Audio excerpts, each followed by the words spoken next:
Au mois de juillet, Thomas Duprez a sorti son tout premier recueil de poésie illustrée qui s'intitule Tréfond. Un livre qui nous plonge à l'intérieur de ses pensées. Bonjour Thomas, comment allez-vous ce matin ? Bonjour Sybille, ça va bien, merci. Si je me mets à la place d'un de vos élèves et que je vous pose la question « En quoi la poésie est un bon moyen d'exprimer ses sentiments ?» vous me diriez quoi ? Alors je vous dirais que c'est très juste déjà. Moi évidemment, en tant qu'amoureux des mots, je trouve qu'il n'y a rien de mieux que la poésie pour exprimer cette passion. Au-delà de ça, ça reste pour moi le langage le plus direct avec l'intime. D'ailleurs, c'est cette intimité que j'aime moi personnellement et que je recherche dans la littérature. Et puis, pour travailler avec eux, justement, la poésie, il y a quelque chose d'assez ludique dans tout ça, et même d'esthétique. Et en général, c'est une partie de ce que nous étudions dans l'année qui les capte le plus.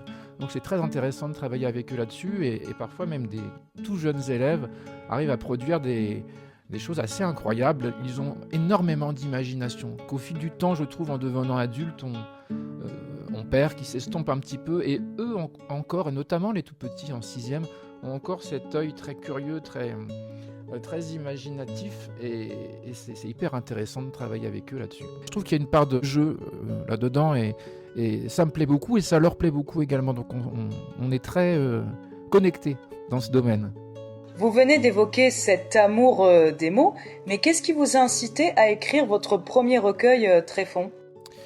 Je crois que ça s'est vraiment imposé à moi. Ensuite, l'écriture s'est faite, je dirais, en deux grandes étapes. J'ai d'abord commencé à écrire tout jeune, mais vraiment enfant, en secret, un peu à la manière d'un journal intime, à une époque où je subissais du harcèlement, enfin ce qu'on appelle aujourd'hui, puisqu'à l'époque on ne mettait pas vraiment de nom dessus, mais du harcèlement scolaire. Et ça m'a permis, puisque je n'avais pas ni la force, ni la capacité d'en parler autour de moi, à ce moment-là, de mettre des mots sur ce que je vivais, sur mes blessures, mes peurs, et puis mes désirs également, puisque j'étais un enfant très, très timide, très réservé. Je le suis encore un peu, mais heureusement, j'ai gagné un petit peu en assurance de ce côté. En tout cas, c'est des choses que je n'arrivais pas à exprimer autrement à l'époque, donc ça m'a été presque salvator, je dirais. Donc j'ai beaucoup écrit comme ça jusqu'à mes 20 ans. Et puis après, bon, évidemment, pris dans le tourbillon de la vie, comme on dit, par des amours un peu rocambolesques, et puis par mon métier d'enseignant surtout, j'ai mis un petit peu de côté cette passion. Et puis c'est revenu comme un boomerang à l'approche de la quarantaine. Je pense qu'il y a une sorte de crise de la quarantaine qui s'est produite, mais plutôt fructueuse pour le coup.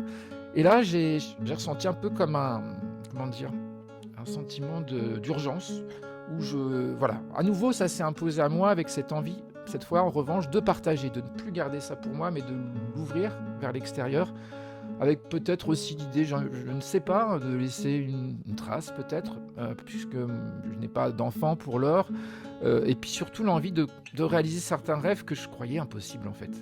Donc aujourd'hui en tout cas, j'ai trouvé cette force et puis une certaine persévérance de concrétiser ce projet, et j'avoue que j'en suis très très heureux. Sur votre chaîne YouTube, vous avez dévoilé 2 extraits de poèmes que vous avez écrits, dont Ose et Île. Pourquoi vous avez choisi de faire des rimes en ose pour ose, ou encore de rédiger quelques vers en rapport avec une île ? Alors concernant Ose, je pense que j'aime ce son que je trouve très doux à l'oreille.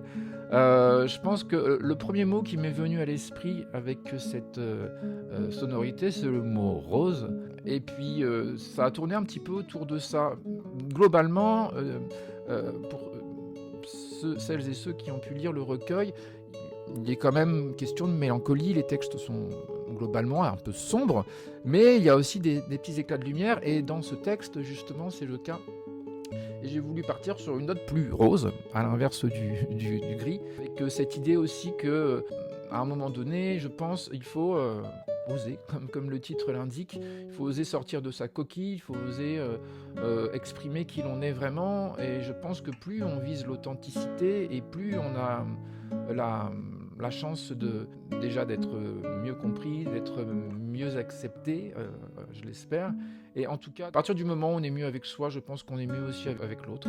Voilà pour Ose. Et en ce qui concerne Il, alors inversement, c'est un texte beaucoup plus sombre.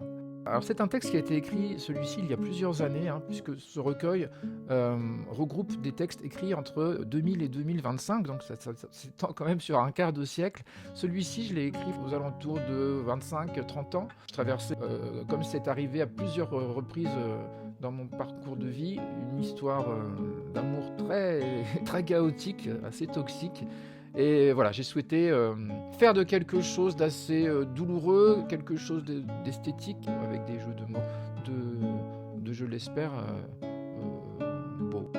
La mise en scène de vos vidéos d'illustration et même de bande-annonce est particulièrement bien menée. Quels ont été les ingrédients justement pour bien représenter l'identité du recueil et même des poèmes que vous avez décidé de mettre en extrait? Oui, alors ça, c'est vrai que j'y accorde une importance presque cruciale.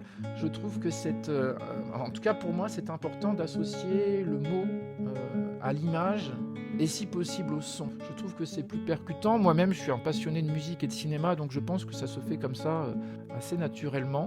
Alors, si je prends l'exemple d'Ose, il y a l'idée de vaincre ses peurs, l'idée d'être fier finalement de ses blessures et d'en être sorti. Donc, j'ai essayé de trouver J'avais envie de partir sur un animal, puisque je suis amoureux aussi des animaux, et c'est le paon qui m'est venu, la fierté du paon qui ouvre sa roue. J'avais aussi envie de la couleur verte, la couleur de l'espérance, puisque c'est un poème plutôt lumineux.